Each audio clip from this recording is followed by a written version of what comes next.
সুপ্রিয় শিক্ষার্থী বন্ধুরা, সালামু আলাইকুম। আজকে আমরা আলোচনা শুরু করব নতুন একটা অধ্যায় নিয়ে, যেটা তোমাদের সাধারণ গণিতের চ্যাপ্টার 17, অর্থাৎ স্ট্যাটিস্টিক্স বা পরিসংখ্যান নামে পরিচিত। তো তোমরা সবাই জানো যে তোমরা যখন হায়ার স্টাডি করবে তখন এই স্ট্যাটিস্টিক্স নামেই কিন্তু একটা আলাদা ব্রাঞ্চ আছে আমাদের ম্যাথমেটিক্সের। তো পরিসংখ্যান এই অধ্যায়টা আমরা ক্লাস 8-এও পড়ে এসেছি, কারণ আমাদের একেবারে আমাদের ম্যাথ বইয়ের একেবারে শেষের অধ্যায়ের দিকে একটা অধ্যায় এরকম স্ট্যাটিস্টিক্স বা পরিসংখ্যান হিসেবে থাকে, যেখানে আমরা গড় নির্ণয় করে থাকি সাধারণত। তো আমাদের এই ক্লাস 9-10-এর যে স্ট্যাটিস্টিক্স বা পরিসংখ্যান অ্যাড করা হয়েছে, এখানে দুটি মেইনলি বেসিক আমরা আলোচনা করব, দুটি আলাদা আলাদা বিষয়। একটা হচ্ছে কেন্দ্রীয় প্রবণতা, আর একটা হচ্ছে তোমার কোন একটা উপাত্তের গ্রাফিক্যাল রিপ্রেজেন্টেশন। তো এগুলো নিয়ে আমরা আজকে আলোচনা করব। তো আমি তোমাদের সাথে আছি মোহাম্মদ আসাদুজ্জামান শান্ত। চলো আজকে আলোচনা শুরু করা যাক। তো প্রথমত একটা বেসিক জিনিস আমাদেরকে একটু জানতে হবে যে এই অধ্যায়টা আমরা কিভাবে পড়বো এবং কি কি জানতে পারবো, প্লাস এই অধ্যায়টা আসলে যে স্পেসিফিক টপিক রিলেটেড বা উপাত্ত বা তথ্য নিয়ে সেগুলো দ্বারা আসলে কি বোঝায়। তো এখানে বলা হলো যে আমরা জানি গুণবাচক নয় এমন সংখ্যাবাচক বা সংখ্যাসূচক তথ্যাবলী পরিসংখ্যানের উপাত্ত। আমি আবারও বলছি, গুণবাচক নয় এমন সংখ্যাসূচক তথ্যাবলী পরিসংখ্যানের উপাত্ত। তার মানে পরিসংখ্যানের উপাত্ত অলওয়েজ কোন একটা নাম্বার থাকতে হবে, কোনো ধরনের কি থাকতে পারবে না, কোনো ধরনের তোমার এক্সিকিউটিফাই টাইপের যে ধরনের বস্তু সেগুলো থাকতে পারবে না। শুধুমাত্র তোমার নাম্বার থাকতে পারবে পরিসংখ্যানের উপাত্ত হিসাবে। আর অনুসন্ধানাধীন উপাত্ত পরিসংখ্যানের কাঁচামাল, এটা অনেক বেশি পরিমাণ এমসিকিউতে আসে। সো আমরা এই লাইনটাও মনে রাখবো। এমসিকিউতে অনেক সময় দেখা যায় যে নিচের কোনটি সত্য বা কোনটি মিথ্যা, এই ক্ষেত্রে আলটিমেটলি তোমাদের এই লাইনটা অনেক সময় সঠিক উত্তর হয়ে যায়। তো এটা তোমরা অবশ্যই মনে রাখবা। তো বেসিক্যালি আমাদের এই অধ্যায়ে স্টাডি প্ল্যানিং এ আমরা দুটি ভাগে ভাগ করবো এই অধ্যায়টাকে। একটা উপাত্তের লেখচিত্র সম্পর্কে আমরা জানবো এবং কেন্দ্রীয় প্রবণতা সম্পর্কে জানবো। তো উপাত্তের লেখচিত্র এইটুকু পার্টটা, এই অংশটুকু আমরা আজকে পড়বো বা এই লেকচারে পড়বো। তো এইখানে আমরা প্রধানত তিনটা জিনিস দেখবো। একটা তোমার ক্রমযোজিত সংখ্যা আসলে কি বোঝায়, ক্রমযোজিত গণসংখ্যা বা ক্রমযোজিত সংখ্যা দ্বারা কি বুঝি আমরা। দেন আমরা বুঝবো বহুভুজ কি জিনিস। তো বহুভুজ গিয়ে আমাদের ক্লাস 9-এর টপিক, আর আয়তলেখ ছিল তোমাদের ক্লাস 8-এর টপিক। সো আমরা আয়তলেখের উপর বেস করে আমরা বহুভুজ কিভাবে আঁকতে হয় বা বহুভুজ কিভাবে নির্ণয় করতে হয় এইটা আমরা দেখব। আর সর্বশেষে আমরা অজীব রেখা, যেটা একেবারে সম্পূর্ণরূপে নতুন টপিক, এবং এই অজীব রেখাটা সম্পূর্ণরূপে ক্রমযোজিত গণসংখ্যার সাথে রিলেটেড। তো আমরা এই বেসিক্যালি এই তিনটা টপিক আজকের লেকচারে কভার করব। আর কেন্দ্রীয় প্রবণতার যে গড় মধ্যক প্রচুরক, এগুলো আমরা পরবর্তী লেকচারে আলোচনা করব। তো চলো আমরা প্রথমত ক্রমযোজিত গণসংখ্যাটা দিয়ে শুরু করি, বা ক্রমযোজিত সংখ্যা আসলে কি বোঝায়, যার ইংরেজি প্রতিশব্দ কিউমুলেটিভ ফ্রিকোয়েন্সি। তো এই ক্রমযোজিত সংখ্যাটা কি, দেখো তার আগে আমরা একটু দেখতে চাই যে গণসংখ্যা বা ঘটনা সংখ্যা উপাত্তের সাপেক্ষে সংখ্যা। আমি আবারও বলছি, গণসংখ্যা বা ঘটনা সংখ্যা বা ঘটন সংখ্যা উপাত্তের সাপেক্ষে সংখ্যা। অর্থাৎ তোমাকে যদি বলা হয় তোমার একটা তথ্য নিবেশন সারণীতে 11 থেকে 20 এই রেঞ্জে 10টা উপাত্ত বা 10টা তথ্য আছে, তাহলে তুমি বলবা এই 10 এই শ্রেণীর জন্য ঘটন সংখ্যা বা গণসংখ্যা নির্দেশ করবে। অর্থাৎ এই সীমায় তথ্য আছে 10টা। আর এখানে যদি তোমার তথ্য সীমাটা যদি এরকম হয় 21 থেকে 30, তাহলে তোমাকে বলা হবে এই সীমায় তথ্য আছে 5টা। তাহলে সেক্ষেত্রে তোমার 5 এই শ্রেণীর জন্য বা এই সারির জন্য গণসংখ্যা বা ঘটনা সংখ্যা বা ঘটন সংখ্যা। তোমাকে যদি অনুরূপভাবে বলা হয় 31 to 40 এই শ্রেণীতে কতটুকু সংখ্যা আছে, তখন তোমাকে বলতে হবে 12 সংখ্যা, কারণ তুমি জানো 12টা গিয়ে তোমার এই শ্রেণীর জন্য গণসংখ্যা বা ঘটন সংখ্যা নির্দেশ করে। তো তাহলে এই গণসংখ্যার সাথে কি তোমার ক্রমযোজিত সংখ্যার কোনো সম্পর্ক আছে কিনা? এক্স্যাক্টলি, গণসংখ্যার সাথে ক্রমযোজিত সংখ্যার সম্পর্ক রয়েছে। তো কোন সারির গণসংখ্যার সাথে তার আগের সারিগুলোর গণসংখ্যা যোগ করলে যা পাওয়া যায় তা ওই সারির ক্রমযোজিত গণসংখ্যা। আমি আবারও বলছি, তুমি কোন একটা সারি নিলা, তো সেই সারির গণসংখ্যার সাথে তার আগের যে সারিগুলো গণসংখ্যা ছিল সেগুলোকে যদি তুমি সাম আপ করো বা যোগ করো, তাহলে যে সংখ্যাটা পাবা সেটাকে বলা হবে ওই নির্দিষ্ট সারির ক্রমযোজিত গণসংখ্যা। তো এই ক্রমযোজিত গণসংখ্যাকে সংক্ষেপে যদি আমরা বলতে চাই, আসলে এই জিনিসটা কি, এটা ক্রমাগত যোগ, আর কিছুই না। কারণ দেখো, আমরা যখন বলছি 6 ডিগ্রি থেকে 8 ডিগ্রি, অর্থাৎ এই টেম্পারেচারের যে একটা আমরা টেবিল দেখতে পাচ্ছি, এখানে দেখা যাচ্ছে যে 6 ডিগ্রি থেকে 8 ডিগ্রিতে গণসংখ্যা 11, 9 ডিগ্রি থেকে 11 ডিগ্রিতে গণসংখ্যা 13, এবং 12 ডিগ্রি থেকে 14 ডিগ্রিতে গণসংখ্যা 7। তো আমরা যখন স্পেসিফিকলি এই সারির জন্য, প্রথম সারির জন্য ক্রমযোজিত গণসংখ্যা হিসাব করব, তখন এই সংখ্যার সাথে তার আগের সারির সংখ্যাগুলো যোগ করব। কিন্তু দেখো, এটা যেহেতু প্রথম গণসংখ্যা, তার মানে এর আগে কোনো ধরনের গণসংখ্যা ছিল না, তাই এটার ক্রমযোজিত গণসংখ্যা 11ই হবে। যখন আমরা দ্বিতীয় সারির জন্য ক্রমযোজিত গণসংখ্যা বের করব তখন এই 13-র সাথে আগের সারিগুলো যোগ করব। তো আগে ছিল হচ্ছে একটা সারি, তার মানে এই 11-র সাথে যদি 13 যোগ করি তাহলে পাবো আমরা 24।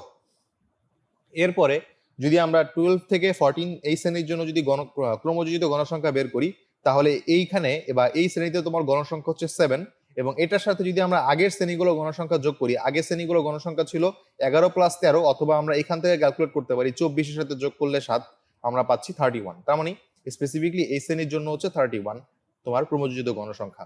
তাহলে আমরা দেখতে পাচ্ছি কি যে গণসংখ্যা কমতেও পারে বাড়তেও পারে, বাট ক্রমযোজিত গণসংখ্যা কখনো কমবে না। তোমার এই 11 থেকে 24, 24 থেকে 31 এভাবে করে সাধারণত বাড়তেই থাকবে।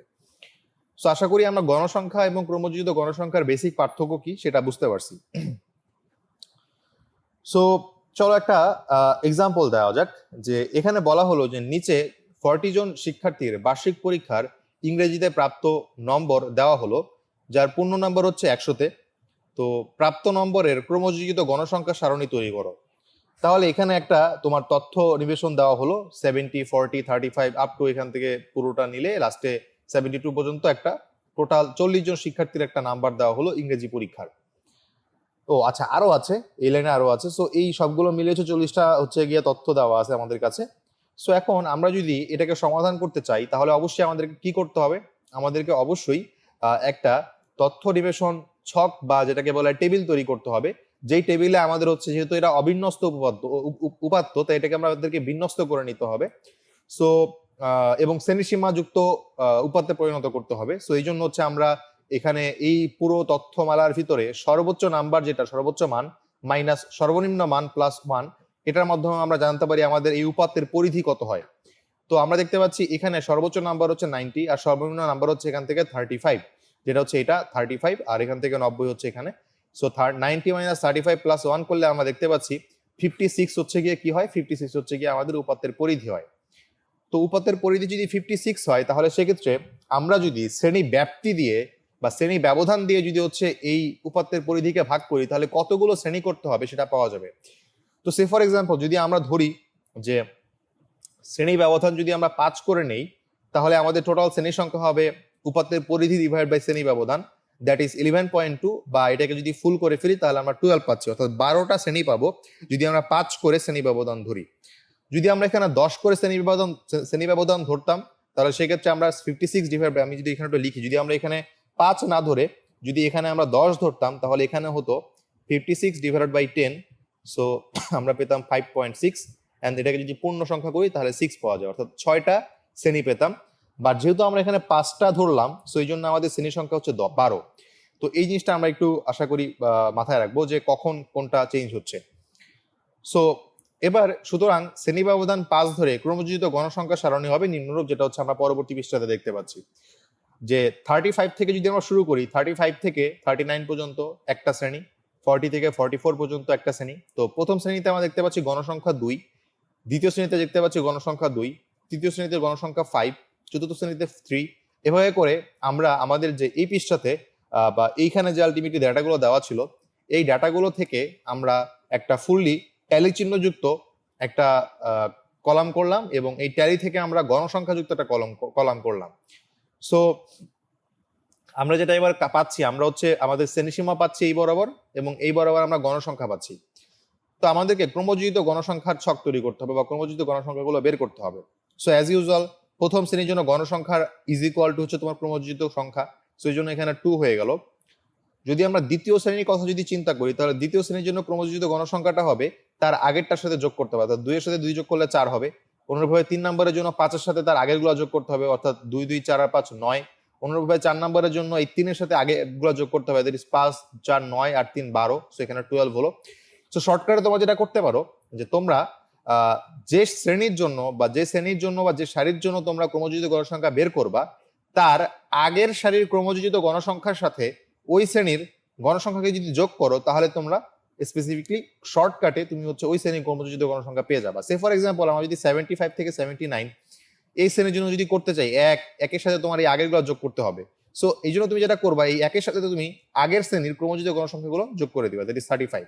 সো এভাবে করলে তোমার খুব ইজিলি আলটিমেটলি ক্যালকুলেশনটা বের হয়ে যাবে, এবং তুমি খুব সহজেই আলটিমেটলি কি পাবা, এটাতে কোনো ভুল হবে না তোমার। আরেকটা কথা একটু বলে রাখি, একদম সর্বশেষ শ্রেণীতে যে ক্রমযোজিত গণসংখ্যাটা তোমরা পাবা সেই ক্রমযোজিত গণসংখ্যাটাই হবে টোটাল গণসংখ্যার সমান। আমি আবারও বলছি, সর্বশেষ শ্রেণীতে তোমরা যে ক্রমযোজিত গণসংখ্যাটা পাবা, এখানে সে ফর এক্সাম্পল এখানে 40 পাচ্ছ, সো এই 40টাই হবে টোটাল গণসংখ্যাকে যোগ করলে যেটা হতো সেই মানের সমান। তো আশা করি আমরা এই সিম্পল ম্যাথটা বুঝতে পারছি। তো এবার আমরা আয়তলেখ থেকে কিভাবে বহুভুজ আঁকতে হয় এই টপিকটাতে চলে যাচ্ছি। সো যে কোনো উপাত্ত সারণীকে যে কোনো ভাবে গ্রাফিক্যালি রিপ্রেজেন্ট করা যায়, আমরা এটা মেনে নিতে হবে আমাদেরকে। কারণ আমরা আমাদের ইচ্ছা মতো এক্স অক্ষ বরাবর কোন একটা কিছু নিলাম, দেন ওয়াই অক্ষ বরাবর আমরা অন্য কোনো একটা কিছু নিলাম। সে ফর এক্সাম্পল আমরা যদি এই পাশের কথা যদি চিন্তা করি, যে আমরা এক্স অক্ষ বরাবর যদি হচ্ছে এই প্রাপ্ত নম্বরের লিস্ট যদি নেই, আর ওয়াই অক্ষ বরাবর আমরা গণসংখ্যা নেই, তাহলে সেক্ষেত্রে এক ধরনের লেখচিত্র আমরা পাবো। যদি ওয়াই অক্ষ বরাবর ক্রমযোজিত গণসংখ্যা নেই, তাহলে আমরা আরেক ধরনের লেখচিত্র পাবো। সো এই জন্য তুমি কোনটা নিয়ে কাজ করছো সেটার উপর ভ্যারি করবে যে তোমার গ্রাফিক্যাল রিপ্রেজেন্টেশনটা আসলে দেখতে কেমন হবে। সো শুধুমাত্র বিন্যস্ত উপাত্তের জন্য আয়তলেখ এবং বহুভুজ বের করা শ্রেয়, যদিও অবিন্যস্ত উপাত্তের জন্য করা যায় কিন্তু তা ব্যবহৃত হয় না। অর্থাৎ তোমার বিন্যস্ত বলতে কি বোঝাচ্ছে আর অবিন্যস্ত বলতে কি বোঝাচ্ছে। তো বিন্যস্ত উপাত্ত কি আর অবিন্যস্ত উপাত্ত কি, তোমার সবাই ক্লাস 8-এ আশা করি জেনে এসেছো। সো আমরা যে বিন্যস্ত বলতে আমাদের যে শ্রেণী সীমাযুক্ত যে উপাত্তগুলো থাকে, সেই শ্রেণী সীমাযুক্ত উপাত্তগুলোতে আমরা হচ্ছে আয়তলেখ এবং বহুভুজকে বের করতে পারি। কারণ কি, সেই কারণটা আমরা এখন দেখতে পাবো যে কি কি লাগে আমাদের আয়তলেখ এবং বহুভুজ আঁকার জন্য। সো আয়তলেখ বা বহুভুজ প্রস্তুত করার প্রক্রিয়া, স্টেপ 1টা হচ্ছে আমাদের যে বিন্যস্ত উপাত্তের যে শ্রেণীসীমা থাকবে, সেই শ্রেণীসীমাকে বিভিন্ন শ্রেণীসীমাকে অবিচ্ছিন্ন শ্রেণীসীমায় পরিণত করতে হবে।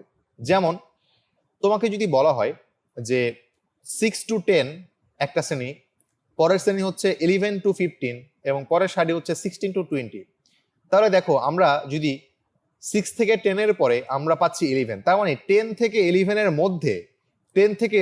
মধ্যে যে উপাত্তগুলো আছে সেগুলো কিন্তু হারিয়ে যাচ্ছে, রাইট? সো 10 থেকে 11-এর ভিতরে যে উপাত্তগুলো আছে সেগুলো যাতে হারিয়ে না যায়, এজন্য আমরা যেটা করি আমরা হচ্ছে এইটাকে, আচ্ছা আরেকটা কথা, যে এখানে যেহেতু 10 এবং 11 দুটার ভিতরে কোনো ধরনের কিন্তু কোনো যোগসূত্র নাই, অর্থাৎ ব্যাপারটা যদি এরকম হয় যে কোনো শ্রেণীসীমার বা কোনো একটা শ্রেণীর ঊর্ধ্বসীমা যদি তার পরবর্তী শ্রেণীর নিম্ন সীমাই হয়, তাহলে সেটাকে আমরা বলবো অবিচ্ছিন্ন শ্রেণীসীমা। তো এই জন্য আমরা এটা দেখতে পাচ্ছি যে আমাদের এই প্রথম শ্রেণীর ঊর্ধ্বসীমা এবং দ্বিতীয় শ্রেণীর নিম্ন সীমা কিন্তু এক না, তাহলে অবশ্যই এটাকে আমরা কি বলবো, বিচ্ছিন্ন শ্রেণীসীমা। তো এই বিচ্ছিন্ন শ্রেণীসীমাকে আমাদেরকে যদি অবিচ্ছিন্ন শ্রেণীসীমায় পরিণত করতে চাই, তাহলে সর্বাধিক একটা গ্রহণযোগ্য উপায় হচ্ছে তুমি এই ঊর্ধ্বসীমাকে 0.5 বাড়িয়ে দিবা এবং নিম্ন সীমাকে 0.5 বাড়িয়ে দিবা। সাধারণ কেসে এটা খুবই ইজিলি আমরা করতে পারি। সো যদি হচ্ছে আমরা যদি এখানে 10-কে 10.5 করি আর 6-কে যদি 0.5 কমিয়ে দিই, তাহলে সেক্ষেত্রে 5.5 হয়। তাহলে দেখো অনুরূপভাবে যদি আমরা 11-কে 0.5 কমিয়ে দিই, তাহলে সেক্ষেত্রে 10.5 হয়। আর 15-কে যদি 5.5 বাড়াই দিই, তাহলে সেক্ষেত্রে 15.5 হয়। অনুরূপভাবে যদি 16-কে আমরা 0.5 কমিয়ে দিই, তাহলে 15.5 হয়। আর 20-কে যদি 5.5 বাড়িয়ে দিই, তাহলে 20.5 হচ্ছে। সো দেখি আমরা এবার এই ক্ষেত্রে কি দেখতে পাচ্ছি। এক্ষেত্রে প্রথম শ্রেণীর নিম্ন সীমা আর প্রথম শ্রেণীর ঊর্ধ্বসীমা এবং দ্বিতীয় শ্রেণীর নিম্ন সীমা কিন্তু পরস্পর সমান। যেহেতু দুটা পরস্পর সমান, এই জন্য আমরা বলতে পারি যে এই যে শ্রেণীসীমাগুলো এগুলো হচ্ছে অবিচ্ছিন্ন শ্রেণীসীমা। তাহলে আমাদের ফার্স্ট স্টেপ হচ্ছে আয়তলেখ বা বহুভুজ করার জন্য বিচ্ছিন্ন শ্রেণীসীমাকে অবিচ্ছিন্ন শ্রেণীসীমাতে পরিণত করা গেল। 2 নাম্বারটা হচ্ছে শ্রেণীসীমার মধ্যবিন্দু বের করা। সো মধ্যবিন্দু সবাই আমরা জানি যে ঊর্ধ্বসীমা প্লাস নিম্নসীমা ডিভাইড বাই 2, এটা হচ্ছে মধ্যবিন্দু নির্ণয় করার শর্ত। সো আমরা যদি স্পেসিফিকলি যদি এই 5 থেকে 10-এর জন্য তোমার হচ্ছে মধ্যবিন্দু বের করি, তাহলে সেটা হবে 7.5। অনুরূপভাবে 11 থেকে 15-এর জন্য যদি বের করি তাহলে 13। অনুরূপভাবে যদি হচ্ছে আমরা 16 to 20-এর জন্য বের করি, সেটা হবে হচ্ছে গিয়ে 18। এভাবে করে আলটিমেটলি আমরা দেখতে পাবো। সো যেটা আমরা এবার করবো 3 নম্বরে মধ্যবিন্দুগুলো বের করার পরে আমরা হচ্ছে গ্রাফ পেপারের এক্স অক্ষ বরাবর এই যে অবিচ্ছিন্ন শ্রেণীসীমা যেগুলো আমরা বের করেছিলাম এক্স অক্ষ বরাবর সেগুলো নিব, আর ওয়াই অক্ষ বরাবর আমরা গণসংখ্যাগুলোকে রিপ্রেজেন্ট করব। সো আশা করি আমরা এই 3টা স্টেপ বুঝতে পারছি, কিন্তু এগুলো কখনোই তোমাদের ক্লিয়ার হবে না যতক্ষণ পর্যন্ত না তোমরা একটা ম্যাথ নিজে হাতে করবা। সো চলো আমরা একটা ম্যাথ শুরু করি। সো এখানে দেওয়া হলো যে কোন স্কুলের 10ম শ্রেণীর 60 জন শিক্ষার্থীর ওজনের গণসংখ্যা নিবেশন হলো নিম্নরূপ। সো ওই শ্রেণীতে 46 থেকে 50 কেজি ওজনের ভিতরে আছে 5 জন, 51 থেকে 55 কেজি ওজনের ভিতরে আছে 10 জন, 56 থেকে 60 কেজি ওজনের ভিতরে আছে 20 জন, 61 থেকে 65 15 এবং 66 থেকে 70-তে হচ্ছে 10 জন আছে। তাহলে প্রথমত আমাদের যেটা করতে হবে, গণসংখ্যা নিবেশনের আয়তলেখ আঁকতে হবে, এবং 2 নাম্বার হচ্ছে আয়তলেখের গণসংখ্যা বহুভুজ আঁকতে হবে। ওকে, সো আমরা যেটা করব, আমরা হচ্ছে প্রদত্ত সারণীতে উপাত্ত শ্রেণী, এটা হচ্ছে কি বলতো, এগুলো কিন্তু সবগুলো বিচ্ছিন্ন, সো এগুলোকে আমাদের অবিচ্ছিন্ন শ্রেণীসীমাতে পরিণত করতে হবে। তো আমরা যদি এটাকে অবিচ্ছিন্ন শ্রেণীসীমায় পরিণত করি, তাহলে দেখো ব্যাপারটা এরকম দাঁড়াচ্ছে, 46 থেকে 50 হয়ে যাচ্ছে 55.5 হবে। আসলে এখানে একটা জিনিস ভুল এসেছে, 55.5 হবে এখানে। তো 55.5 থেকে 50.5, দেন হচ্ছে 51 থেকে 55 এর ভিতর হচ্ছে 50.5 থেকে 55.5, এটা আসলে 45.5 ছিল অ্যাকচুয়ালি। সো এভাবে করে আমরা প্রত্যেকটাকে হচ্ছে কি করলাম, আমরা বিচ্ছিন্ন শ্রেণীসীমাকে অবিচ্ছিন্ন শ্রেণীসীমাতে পরিণত করলাম। এবং একই সাথে আমাদের আরেকটা কাজ ছিল যে এই শ্রেণীর জন্য শ্রেণীর মধ্যবিন্দু আমরা বের করে ফেললাম। তো এটার জন্য মধ্যবিন্দু হচ্ছে 48, এটার জন্য মধ্যবিন্দু 53, এভাবে করে আমরা প্রতিটার হচ্ছে মধ্যবিন্দু বের করলাম। আর আমাদের গণসংখ্যাগুলো কিন্তু এখানে দেওয়াই আছে। সো এখন যখন আমাদেরকে গণসংখ্যা নিবেশনের আয়তলেখ আঁকতে হবে এবং বহুভুজ আঁকতে হবে, তখন আমরা আঁকবো পরবর্তী পৃষ্ঠাতে।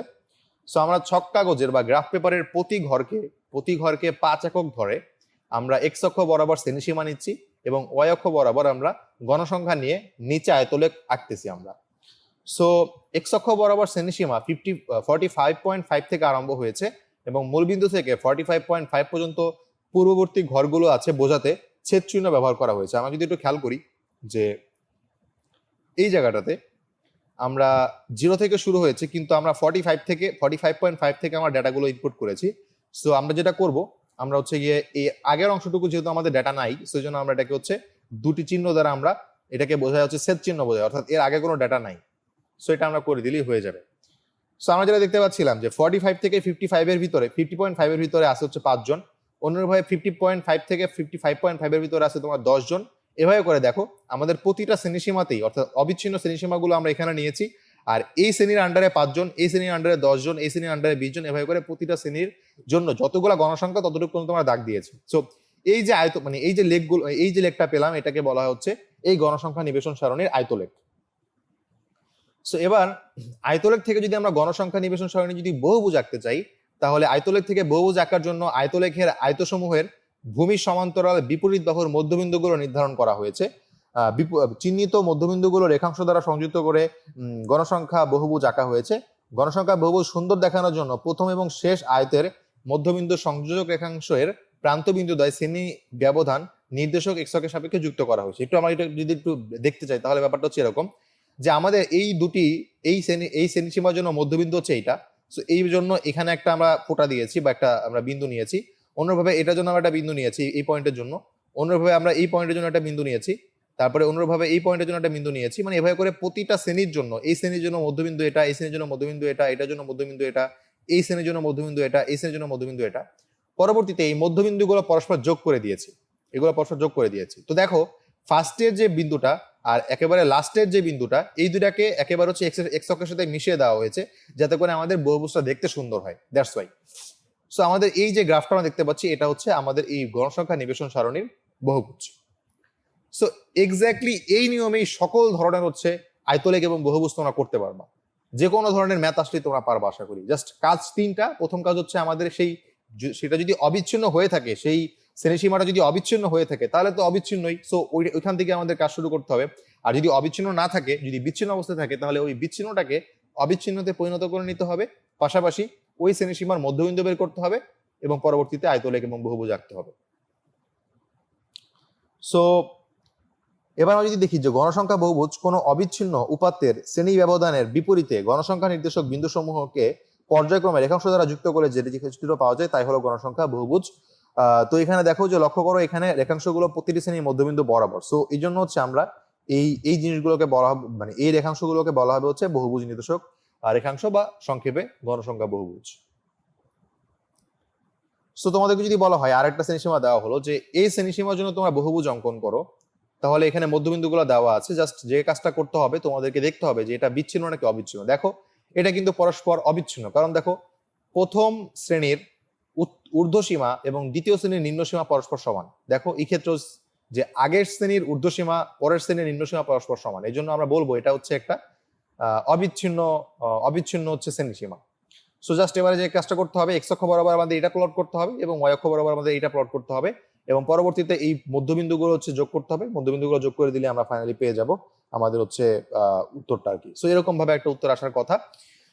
দেখো আলটিমেটলি আমাদের 10 থেকে 20 এর ভিতরে মধ্যবিন্দু এটা, 20 থেকে 30 এর ভিতরে মধ্যবিন্দু এটা। সো আমরা মধ্যবিন্দুগুলো পরস্পর যোগ করে দিয়েছি, তো তাতে করে আমাদের এরকম একটা লেখচিত্র চলে আসছে। সো এইটা হবে এই নির্দিষ্ট বহুভুজ, এই নির্দিষ্ট গণসারণের বা গণসংখ্যা নিবেশন সারণীর বহুভুজ। সো পরের যে ম্যাথটা বললো যে দশম শ্রেণীর 50 জন শিক্ষার্থীর বিজ্ঞান বিষয়ের প্রাপ্ত নম্বরের গণসংখ্যা নিবেশন সারণী উল্লেখ করা হলো। তো প্রদত্ত উপাত্তের গণসংখ্যা বহুভুজ আঁকো আয়তলেখ ব্যবহার না করে। তো তোমাকে যদি আয়তলেখ ব্যবহার না করতে বলে তাহলে তুমি কি করবে এবারে? সো এক্ষেত্রে আমরা যেটা দেখতে পাচ্ছি যে আমাদের এখানে প্রদত্ত উপাত্ত হচ্ছে বিচ্ছিন্ন। সো এক্ষেত্রে শ্রেণী ব্যবধানের মধ্যবিন্দু বের করে সরাসরি গণসংখ্যা অর্থাৎ 31 + 40 এগুলো নিয়ে হচ্ছে আমরা হচ্ছে কি করবো, বহুভুজ আঁকা সুবিধাজনক। সো এই জন্য আমরা প্রথমত মধ্যবিন্দুগুলো বের করে নিচ্ছি। সো এভাবে করে যদি মধ্যবিন্দুগুলো যদি বের করে নিই, মধ্যবিন্দু বের করে ফেললাম। সো এবার এই মধ্যবিন্দু বরাবর আমার গণসংখ্যাগুলো বসিয়ে দিব। যদি মধ্যবিন্দু বরাবর আমার গণসংখ্যাগুলো যদি বসিয়ে দিই তাহলে আমাদের বহুভুজ হয়ে যাবে। সো দেখো এটা কি করলাম, আমরা এক্স অক্ষ বরাবর ছক কাগজের প্রতি ঘরকে 1 একক ধরলাম এবং ওয়াই অক্ষ বরাবর ছক কাগজের এক ঘরকে গণসংখ্যার 2 একক ধরে বহুভুজ আঁকা হলো। দেখো আমরা হচ্ছে এখানে আয়তলেখ ছাড়া আমরা এঁকেছি। সো এক্ষেত্রে যেটা দেখাচ্ছি আমরা যে আমাদের হচ্ছে এক্ষেত্রে এটাকে আর অবিচ্ছিন্ন করার প্রয়োজন নেই, যেহেতু হচ্ছে আমাদের এখানে ডিরেক্ট বলছে যে আয়তলেখ ব্যবহার না করে। সো আয়তলেখ যদি ব্যবহার না করতে হয়, আমরা জানি বহুভুজের জন্য শুধুমাত্র মধ্যবিন্দু লাগে আর ওই মধ্যবিন্দুটা কত তোমার গণসংখ্যা বরাবর আছে সেটা লাগে। সো এই জন্য আমরা কি করলাম, মধ্যবিন্দু বের করলাম এবং গণসংখ্যা বের করলাম, তাতেই করে আমাদের হচ্ছে এই জিনিসগুলো পয়েন্টগুলো আমরা পেয়ে গেলাম। সো ফাইনালি এই পয়েন্টগুলো যদি যোগ করে দিই আমাদের এই গ্রাফটা হয়ে যাবে একটা বহুভুজ। আশা করি আমরা এই ম্যাথটা বুঝতে পারছি। সো এবার আমরা দেখবো যে ক্রমযোজিত গণসংখ্যা লেখচিত্র বা অজীব রেখা আসলে কি। এই পর্যন্ত আমার লেকচারগুলো যদি তুমি বুঝতে পারো, অর্থাৎ আজকের লেকচারটা যদি পুরোটা ভালোভাবে বুঝতে পারো, তাহলে এই অজীব রেখা হচ্ছে একটা তুরির ব্যাপার। কারণ জাস্ট অজীব রেখার জন্য এক্স অক্ষ বরাবর একটা ডাটাটা চেঞ্জ হবে আর ওয়াই অক্ষ বরাবর ডাটাটা চেঞ্জ হবে, দ্যাটস ইট, আর কিছুই না। সো আমরা যদি এখানে দেখি যে কোনো উপাত্তের শ্রেণীবিন্যাসের পর শ্রেণী ব্যবধানের উচ্চ সীমা এক্স অক্ষ বরাবর এবং শ্রেণীর ক্রমযোজিত গণসংখ্যা ওয়াই অক্ষ বরাবর স্থাপন করে ক্রমযোজিত গণসংখ্যার লেখচিত্র বা অজীব রেখা পাওয়া যায়। তার মানে অজীব রেখা পাওয়ার জন্য আমাদের এক্স অক্ষ বরাবর কোন একটা শ্রেণীর উচ্চ সীমাগুলো নিতে হবে। ধরো 5 থেকে 10 বলে তোমাকে 10 নিতে হবে, পরের সারণীতে যদি তোমার 10 থেকে 20 হয় তাহলে পরবর্তীতে 20। অর্থাৎ আমি যদি এখানে একটু খেয়াল লিখি তাহলে ব্যাপারটা ইজি হবে। 5 থেকে 10 বললো, 10 থেকে 20 বললো, 20 থেকে 30 বললো, 30 থেকে 40 বললো। তো তুমি একটা লেখচিত্র নিবা যেখানে এখানে তুমি নিবা হচ্ছে এই পয়েন্টগুলো 10, 20, 40, 30, 40। তাহলে 10, 20, 30, 40, 10, 20, 30, 40। আর এই বরাবর তোমার হচ্ছে ধরো 2 পাইলাম, তোমার হচ্ছে ক্রমযোজিত গণসংখ্যা 5 পেলাম, তারপর হচ্ছে তোমার 10 পেলাম মনে করো, তারপরে মনে করলাম 15 পেলাম। তাহলে এই জিনিসগুলো এখানে প্লট করতে হবে, এই পয়েন্টগুলো। সো পরবর্তীতে এগুলোকে যোগ করে দিতে হবে। তো যোগ করলে আমরা যে রেখাটা পাবো সেটা হচ্ছে অজীব রেখা। সো আশা করি আমরা এটা হচ্ছে একটু একটা ম্যাথ দেখলেই ক্লিয়ার হয়ে যেতে পারবো। সো উদাহরণ হিসেবে দেওয়া হলো যে কোনো শ্রেণীর 60 জন শিক্ষার্থীর 50 নম্বরের সাময়িকী পরীক্ষার প্রাপ্ত নম্বরের গণসংখ্যা নিবেশন সারণী দেওয়া হলো, যেটা হচ্ছে গিয়ে এটা। সো এক্ষেত্রে আমাদের যেটা লাগবে, আমাদের হচ্ছে এই শ্রেণীগুলোর হচ্ছে গণসংখ্যা পাচ্ছি। সো আমাদের এক্সট্রা করে যেটা লাগবে এখানে ক্রমযোজিত গণসংখ্যা ছক তৈরি করতে হবে। সো প্রদত্ত আমাদের হচ্ছে এখান থেকে ক্রমযোজিত গণসংখ্যাগুলো আমরা বের করে নিলাম 8, 20, 35, 53 and 60 পর্যন্ত আমরা গণসংখ্যা নিবেশন সারণীর ক্রমযোজিত গণসংখ্যাগুলো শ্রেণী ওয়াইজ আমরা হচ্ছে বের করে ফেললাম। এবার আমরা যে কাজটা করব, আমরা হচ্ছে এবার অজীব রেখা আঁকবো। সো অজীব রেখাটা দেখো আমাদের এখানে 10 নিলাম, 20 নিলাম, 30, 40, 50 নিলাম। কারণ এই 10 ছিল প্রথম শ্রেণীর ঊর্ধ্বসীমা, 20 ছিল দ্বিতীয় শ্রেণীর ঊর্ধ্বসীমা, 3 নম্বর শ্রেণীর ঊর্ধ্বসীমা ছিল 30, 4 নম্বর শ্রেণীর ঊর্ধ্বসীমা ছিল 40 এবং 5 নম্বর শ্রেণীর ঊর্ধ্বসীমা ছিল 50। সেই 10 বরাবর এই শ্রেণীর হচ্ছে তোমার ক্রমযোজিত গণসংখ্যা বসিয়েছি। 20 বরাবর তোমার এই সেকেন্ড শ্রেণীর হচ্ছে তোমার ক্রমযোজিত গণসংখ্যা বসিয়েছি।